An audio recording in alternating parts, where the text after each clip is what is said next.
जय श्री राम जी की दोस्तों कभी कभी हमारे जीवन में कुछ ऐसी घटनाएं घट जाती हैं जिनके विषय में सोचकर हमें लगता है कि ऐसा हमारे साथ क्यों हुआ, पर हम उन चीज़ों को इग्नोर कर देते हैं जो हमारे पूर्वज, हमारे बड़े बुजुर्ग हमको समझा के गए हैं या जो हमें विरासत में दे के गए हैं। हमारे पूर्वजों ने सीधे साधे शब्दों में जो अनुभव व्यक्त किए थे दोस्तों, आज की खोखली आधुनिकता के कारण हम भले ही उन्हें अंधविश्वास कह दें या हम कह दें कि इसके पीछे कोई सत्य नहीं है, लेकिन इसके पीछे जो सत्य है वो पूर्वजों के, हमारे बड़े बुजुर्गों के अनुभवों का निचोड़ है और आज के वैज्ञानिक भी इन्हें मान्यता देने पर बाध्य हैं।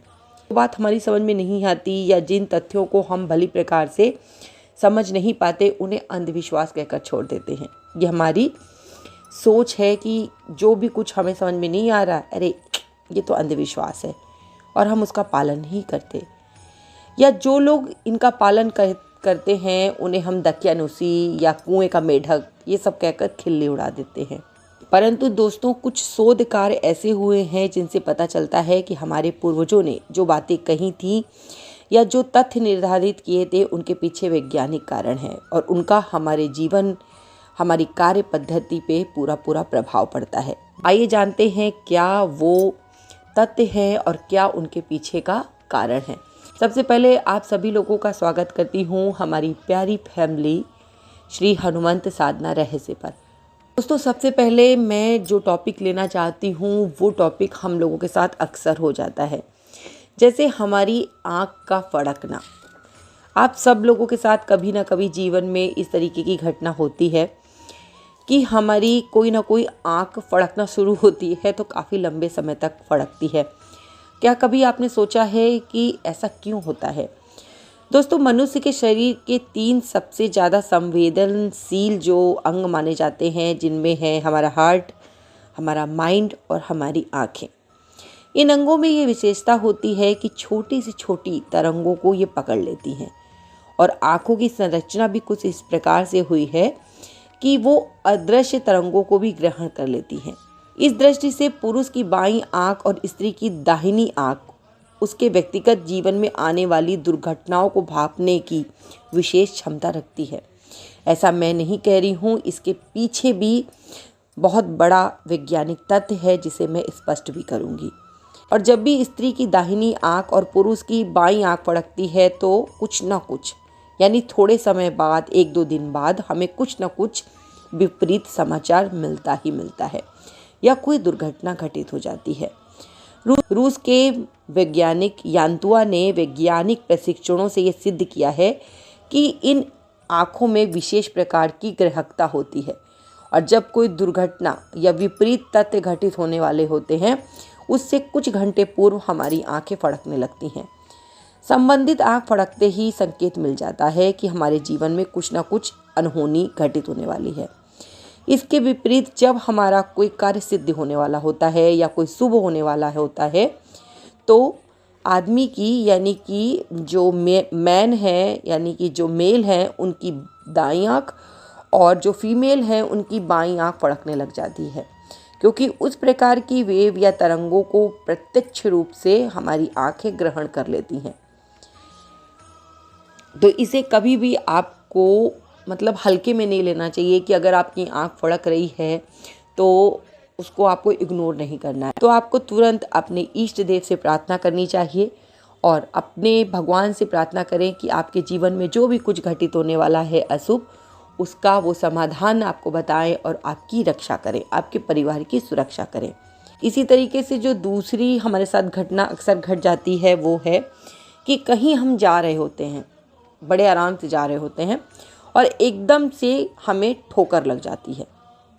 अगर आपको ठोकर लगती है तो आपको तुरंत, जहाँ भी आप कहीं जा रहे हैं, थोड़ी देर के लिए आपको रुक जाना चाहिए। जैसा कि मैं आपको पहले भी बता चुकी हूँ कि हमारे शरीर के कुछ अंगों में इस तरीके की तरंगों को भांपने की क्षमता होती है।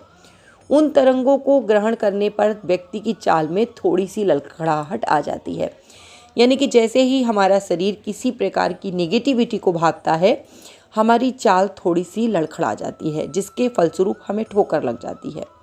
इसीलिए कहते हैं कि अगर ठोकर लगी है तो ये सामान्य नहीं है, ये आपके साथ घटित होने वाली किसी घटना का पूर्वाभास है और आपको इसे मजाक में नहीं लेना है।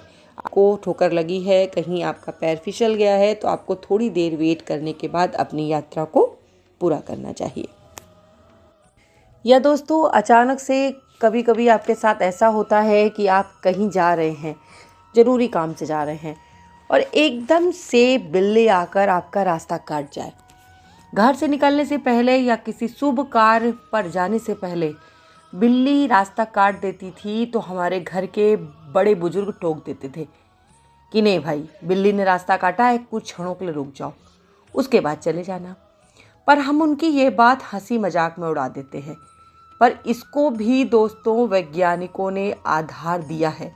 न्यूयॉर्क में रहने वाले श्री फिनले ने इस पर लगभग 10 वर्षों तक कार्य किया और उन्होंने ये बताया कि बिल्लियों में भावी दुर्घटनाओं को भांपने की विशेष शक्ति होती है और उनके जो रोम होते हैं या उनके जो शरीर पे बाल होते हैं वो बहुत संवेदनशील होते हैं। फलस्वरूप अगर कुछ निगेटिविटी घटने वाली होती है तो उनका जो शरीर है उसमें एक विशेष प्रकार की हलचल और बेचैनी पैदा हो जाती है, जिसके फलस्वरूप वो इधर उधर भागने लगती हैं। बिल्लियाँ जब एक स्थान से दूसरे स्थान की ओर जा रही हों और आपका रास्ता काट जाएं तो इस समय आपको कुछ देर रुकना ही चाहिए, क्योंकि आपके साथ कुछ ना कुछ अशुभ घटने वाला होता है, जिसको ईश्वर ने आपको कुछ इशारा देकर समझाया है। क्योंकि दोस्तों, जानवरों को भगवान ने हमसे ज़्यादा, यानी कि उनके अंदर जो सेंस होता है वो हमसे ज़्यादा होता है। वो जान जाते हैं कि कुछ गलत होने वाला है और बहुत जल्दी उस बात पर रिएक्ट करने लगते हैं। हम मनुष्य, हमारे पास सबसे ज़्यादा बुद्धि है, लेकिन हम उस बुद्धि का प्रयोग सबसे बाद में करते हैं। लेकिन मैं आपसे कहना चाहूँगी कि हमारे बड़े बुजुर्ग जो नियम बना गए हैं या जो बातें करते हैं उसके पीछे कोई ना कोई तथ्य, कोई ना कोई कारण ज़रूर होता है। उन्हें हमें मजाक में नहीं लेना चाहिए और अपने बड़े बुजुर्गों की बातों को मानना चाहिए। धीरे धीरे दोस्तों पुराने जो विचार थे, पुराने खान पान की पद्धति थी, पुराना रहन सहन था, वो वापस आ रहा है, क्योंकि लोगों ने उन बातों को समझा है, उनके महत्व को समझा है कि वो बातें, वो खान पान, वो रहन सहन, वो सोचने की शक्ति जो हमारे पूर्वजों में थी वो कितनी ज़्यादा महत्वपूर्ण थी। तो ऐसे ही वीडियो देखने के लिए आप हमारे साथ जुड़े रहिए और मैं बाबा से प्रार्थना करती हूँ कि बाबा मेरे आपका दिन सुखमय बीते, आपकी जो भी मनोकामना हो वो पूरी हो और बाबा आपके ऊपर विशेष कृपा बनाए रखें। इसी के साथ जय श्री राम, जय बाबा की और हर हर महादेव दोस्तों।